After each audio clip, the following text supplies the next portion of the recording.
नमस्कार साथियों। आज की हमारी कहानी है जापान की। एक भयंकर जानलेवा कार दुर्घटना में एक 10 वर्षीय लड़के की ईश्वर की कृपा से जान तो बच गई, पर उसने अपना बायां हाथ खो दिया। वो एक जूडो खिलाड़ी बनना चाहता था। इस दुर्घटना के बावजूद उसने जिद नहीं छोड़ी और जूडो सीखने का फैसला किया। एक सीनियर जापानी जूडो मास्टर थे। उन्होंने जब उस बालक की लगन देखी तो उसकी ट्रेनिंग के लिए मान गए। प्रशिक्षण शुरू हुआ। लड़का अच्छा कर रहा था, पर वह समझ नहीं पा रहा था कि 3 महीने के प्रशिक्षण के बाद भी मास्टर ने उसे केवल एक ही चाल क्यों सिखाई थी। एक दिन उसने थोड़ी हिम्मत करके पूछ ही लिया, सेंसेई, जापानी भाषा में टीचर को सेंसेई कहते हैं। तो उसने कहा, सेंसेई, क्या मुझे और चालें नहीं सीखनी चाहिए? सेंसेई का उत्तर था, यह एकमात्र चाल है जिसे तुम जानते हो, लेकिन यही एकमात्र चाल है जिसे तुम्हें जानने की आवश्यकता होगी। लड़का पूरी तरह से समझ नहीं पाया कि इसका मतलब क्या है, लेकिन लगा गुड स्टूडेंट वो अपने शिक्षक पर विश्वास करते हुए प्रशिक्षण लेता रहा। कई महीनों बाद सेंसेई इस लड़के को उसके पहले टूर्नामेंट में लेके गया। खुद को हैरान करते हुए लड़के ने अपने पहले ही 2 मैच आसानी से जीत लिए। तीसरा मैच थोड़ा अधिक कठिन था, लेकिन कुछ समय बाद उसका प्रतिद्वंदी अधीर हो गया और आवेश में आ गया। लड़के ने चतुराई से मैच जीतने के लिए अपनी चाल का इस्तेमाल किया। अभी भी अपनी सफलता से चकित वह लड़का अब फाइनल में था। फाइनल में उसका प्रतिद्वंदी बड़ा, मजबूत और अधिक अनुभवी था। कुछ देर के लिए लड़का ओवरमैच दिखाई दिया। इस बात को लेकर कि लड़के को चोट लग सकती है, रेफरी ने टाइम आउट कहा। वो मैच रोकने ही वाला था कि सेंसेई ने बीच बचाव किया। नहीं, सेंसेई ने जोर देकर कहा, उसे जारी रखने दो। मैच फिर से शुरू होने के तुरंत बाद उसके प्रतिद्वंदी ने एक गंभीर गलती की, अपनी लापरवाही दिखाकर, और बस तुरंत इस लड़के ने उसे काबू में करने के लिए अपनी चाल का इस्तेमाल किया। और जो हुआ वो किसी चमत्कार से कम नहीं था। लड़के ने मैच और टूर्नामेंट जीत लिया था। वो चैंपियन बन गया था। घर के रास्ते में हमारे हीरो और सेंसेई ने प्रत्येक मैच में प्रत्येक चाल की समीक्षा की, विश्लेषण किया। तब लड़के ने हिम्मत जुटाकर वो बात पूछी जो कि वास्तव में उसके दिमाग में तूफान मचाए हुए थी। सेंसेई, मैंने केवल एक चाल से टूर्नामेंट कैसे जीत लिया? आप अब बहुत ध्यान से सेंसेई का उत्तर सुनिएगा। उन्होंने कहा, तुम 2 कारणों से जीते।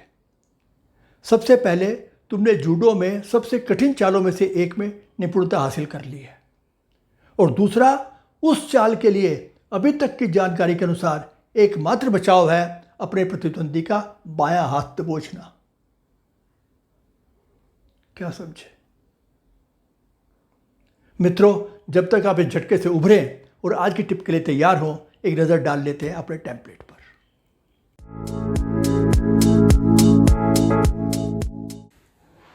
इस वीडियो को देखने के बाद आपको जाना होगा अपने नियमित टेम्पलेट पर। यदि आपने वो टेम्पलेट अभी तक डाउनलोड नहीं किया है तो नीचे डिस्क्रिप्शन में दिए गए लिंक से डाउनलोड कर लें, या वैसा ही चार्ट प्लेन पेपर पर या अपनी नोटबुक में ड्रॉ कर लें, जैसे भी ठीक लगे। पर आपकी यही यात्रा शुभ और सफल हो, इसके लिए यह एक आवश्यक कदम है। तो इस वीडियो को देखने के बाद आप करेंगे कुछ आत्मचिंतन, सेल्फ रिफ्लेक्शन, और आज की टिप पर आपकी अपनी क्या सोच है, आपकी क्या राय है, वो इस चार्ट में लिखना है, ताकि आप आगे का प्लान बना सकें। प्लान में आपने टिप से आगे बढ़ते हुए उसे अपने एक्शन स्टेप्स में कन्वर्ट करना है। यह समझना भी आवश्यक है कि टिप तो एक होगा, परंतु उसके लिए उठाए गए कदम बहुत से हो सकते हैं। आपके लिए क्या उपयुक्त होगा, यह निर्णय केवल आप ही कर सकते हैं। तो आपको क्लियरली लिखना है कि आप इस टिप को इम्प्लीमेंट करने के लिए क्या स्पेसिफिक कदम उठाएंगे। अगला स्टेप है आपका लक्ष्य, यानी टारगेट। आप यह कदम उठाकर कहाँ पहुँचने का लक्ष्य रखते हैं। कहने की आवश्यकता नहीं है कि यह माइलस्टोन बहुत क्लियर और स्पेसिफिक होना चाहिए। अब कहाँ पहुँचना है यह तो निश्चित हो गया, पर कब तक? यदि इसकी कोई तिथि नहीं होगी तो आपके टारगेट का कोई मतलब नहीं रह जाएगा। तो आपको एक निश्चित तारीख तय करनी होगी। और अंतिम सेक्शन है समीक्षा, रिव्यू और आगे की कार्रवाई। यह आपको भी नहीं भरना है। आप कुछ समय बाद यहाँ पर वापस आएंगे अपनी प्रगति देखने के लिए। और जब आप अपना टारगेट अचीव भी कर लेंगे तो भी यह आवश्यक नहीं है कि यात्रा के चरण का अंत हो गया, जब तक आप स्वयं ऐसा निर्णय ना लें। या आप डिसाइड करेंगे कि आपको कोई आगे नया टारगेट, बड़ा टारगेट लेना है या इसे यहीं क्लोज कर देना है। तो समय समय पर आप अपनी प्रगति की समीक्षा करेंगे। ये निर्णय आप स्वयं करेंगे, ऑटोमेटिक नहीं होगा। किसी भी टिप को अच्छी प्रकार समझने के लिए आप किसी ऐसे व्यक्ति से सहायता ले सकते हैं जिस पर आपका विश्वास हो। यदि यह संभव नहीं है तो भी चिंता की कोई बात नहीं। अपने प्रश्न, अपनी शंकाएं वीडियो के नीचे कमेंट सेक्शन में जाकर लिखिए निसंकोच। आप सभी के प्रश्नों का उत्तर देने की पूरी कोशिश की जाएगी। और यदि आपको लगता है कि कोई टिप आपके लिए एप्लीकेबल नहीं है या आप उस पर कोई विशेष योजना, कोई स्पेसिफिक प्लान बनाने की स्थिति में नहीं हैं, तो बस पहला सेक्शन इस टिप पर मेरी समझ और विचार में अपने विचार भरें और आगे बढ़ जाएं। क्योंकि हो सकता है यह टिप आपके लिए आज प्रासंगिक ना हो, परंतु भविष्य के गर्त में क्या छिपा है यह तो कोई नहीं जानता। वैसे भी अपनी यात्रा में अक्सर आपको पीछे मुड़कर देखना चाहिए और अपने पहले के कार्यों की समीक्षा करनी चाहिए और संशोधन करना चाहिए। इसलिए ज़रूरी है कि प्रति सप्ताह कम से कम अपनी समझ और विचारों को रिकॉर्ड करके ही आप आगे बढ़ें।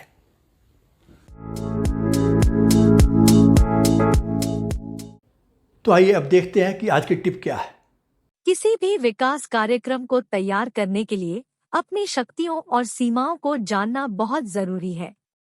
वर्तमान वास्तविकता को समझने से आपको यथार्थवादी लक्ष्य निर्धारित करने और एक सार्थक कार्य योजना तैयार करने में सहायता मिलेगी। वर्तमान वास्तविकता को समझने के लिए आवश्यक है अपनी शक्तियों और सीमाओं को जानना। इससे आपको सहायता मिलेगी यथार्थवादी लक्ष्य निर्धारित करने में, जैसा कि आज की कहानी में आपने देखा। तो मित्रों, सबसे पहले आप 2 सूचियां बनाएं, अपनी शक्तियों यानी स्ट्रेंथ्स की और सीमाओं यानी लिमिटेशंस की। इस बारे में चिंता ना करें कि आप जो करना चाहते हैं उसमें आपके सफल होने के लिए क्या क्या आवश्यक है। आप बस यह प्रयत्न करें कि किसी एक तरफ आपका बहुत अधिक झुकाव ना हो। जो आपको लगता है कि प्रमुख सीमाएं हैं, आपकी खामियां हैं, उनके लिए स्वयं पर चाबुक न चलाएं और ना ही अपनी शक्तियों को इतना बढ़ा चढ़ाकर देखें कि बस आप तो बिल्कुल अजेय हैं। केवल उन्हें ईमानदारी से लिख लें और आगे बढ़ें। आपको कोई बहुत लंबी चौड़ी 100 शक्तियों और कमजोरियों की विस्तृत सूची बनाने की आवश्यकता बिल्कुल नहीं है। यदि आपने प्रत्येक कॉलम में 10-15 से अधिक आइटम शामिल किए हैं तो आप शायद उन शक्तियों और कमजोरियों पर बहुत अधिक ध्यान देना शुरू कर रहे हैं जो महत्वपूर्ण नहीं है। इसलिए अपनी सूची को अधिकतम 10-15 तक सीमित रखें।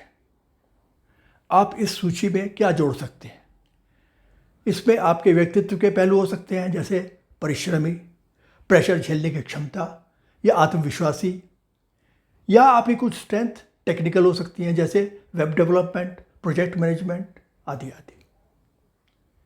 अपनी शक्तियों और सीमाओं में क्या शामिल करना है इस बारे में सोचने में आपकी मदद करने के लिए स्वयं से आप कुछ सवाल पूछने की कोशिश करें, जैसे कि मैं किस काम में बेहतर हूं, दूसरों ने किस विषय में मेरी प्रशंसा की है, एक से अधिक अवसरों पर दूसरों को मेरी सहायता करने के लिए क्या करना पड़ा, कौन सी गतिविधियां हैं जिनमें मैं बढ़ चढ़कर भाग लेता हूं, कौन से ऐसे कार्य हैं जो मेरी ऊर्जा, मेरी एनर्जी को कम करते प्रतीत होते हैं, कौन से ऐसे कार्य हैं जिन पर मैंने बिना थके घंटों काम किया है, मेरे क्या शौक हैं और मुझे उन्हें करना क्यों अच्छा लगता है। इन प्रश्नों के उत्तर में आपको बहुत अच्छे इनपुट मिल सकते हैं। मित्रों, आपको याद होगा कि इस यात्रा के 3रे चरण में हमने जर्नलिंग की चर्चा की थी। आशा है कि आपने इसे अपनी दिनचर्या का एक नियमित हिस्सा बना लिया होगा। दोस्तों, अध्ययन में पाया गया है कि जर्नलिंग आपकी व्यक्तिगत शक्तियों और इच्छाओं के प्रति आपको अधिक जागरूक और चिंतनशील बनाती है। जितना अधिक आप स्वयं को जानेंगे, आपके लिए अपनी व्यक्तिगत शक्तियों की पहचान करना उतना ही सरल होगा। तो मित्रों, ईमानदारी से अपनी शक्तियों और सीमाओं का आकलन करने के बाद तैयार हो गई आपकी प्रारंभिक लिस्ट। अब इस लिस्ट में क्या कमी है? वास्तविकता में यह पूर्णतया आपकी अपनी सोच, आपके अपने मूल्यांकन पर आधारित है, जिसमें पक्षपात की पूरी संभावना है। ये आप जानबूझकर नहीं कर रहे हैं और आपका बायस, आपका झुकाव किसी भी और हो सकता है। That is quite natural. ये बिल्कुल स्वाभाविक है।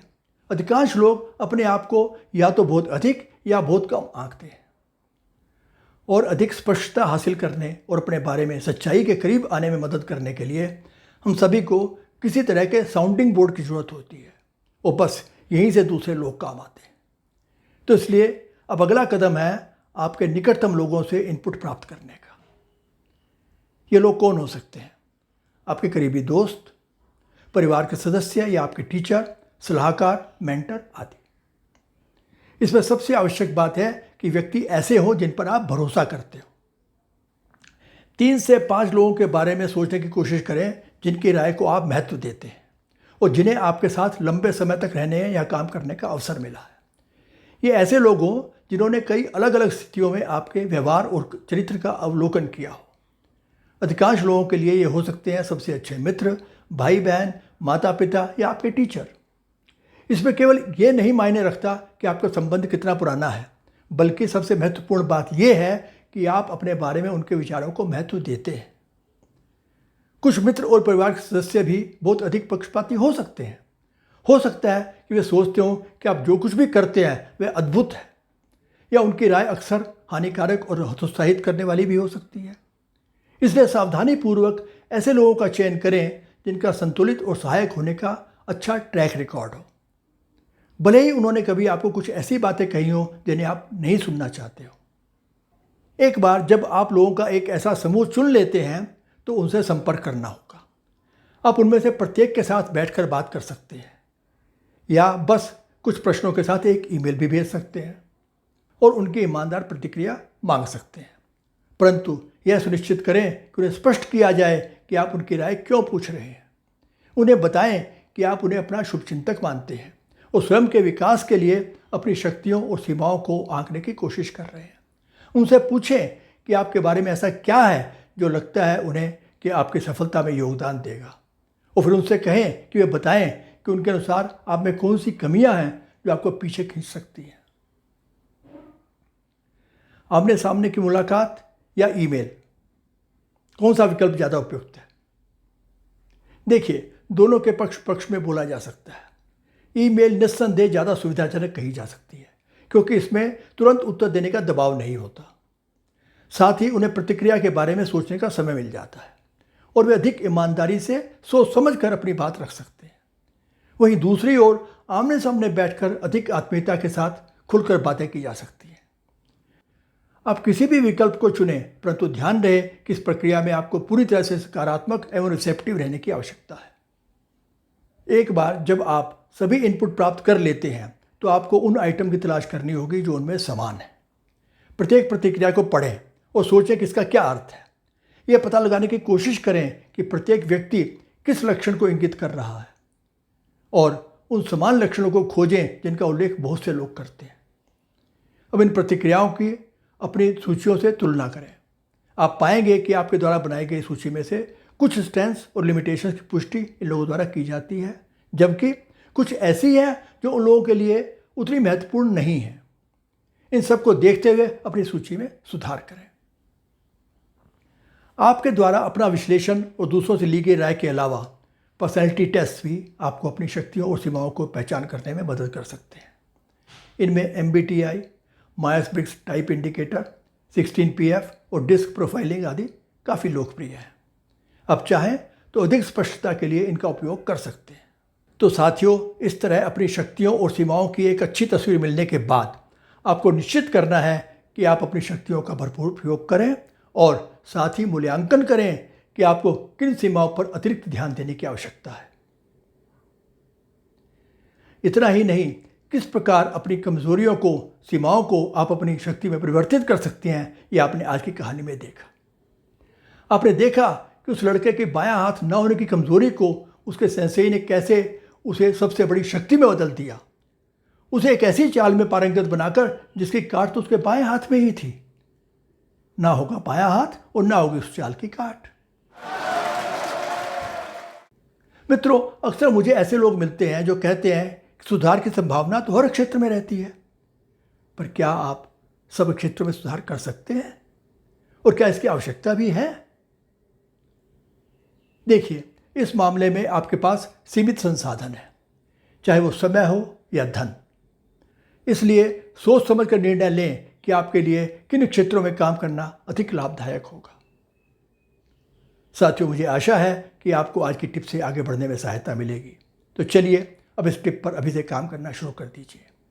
यदि किसी भी प्रकार का कोई संदेह हो तो बेहिचक नीचे कमेंट्स में लिखें।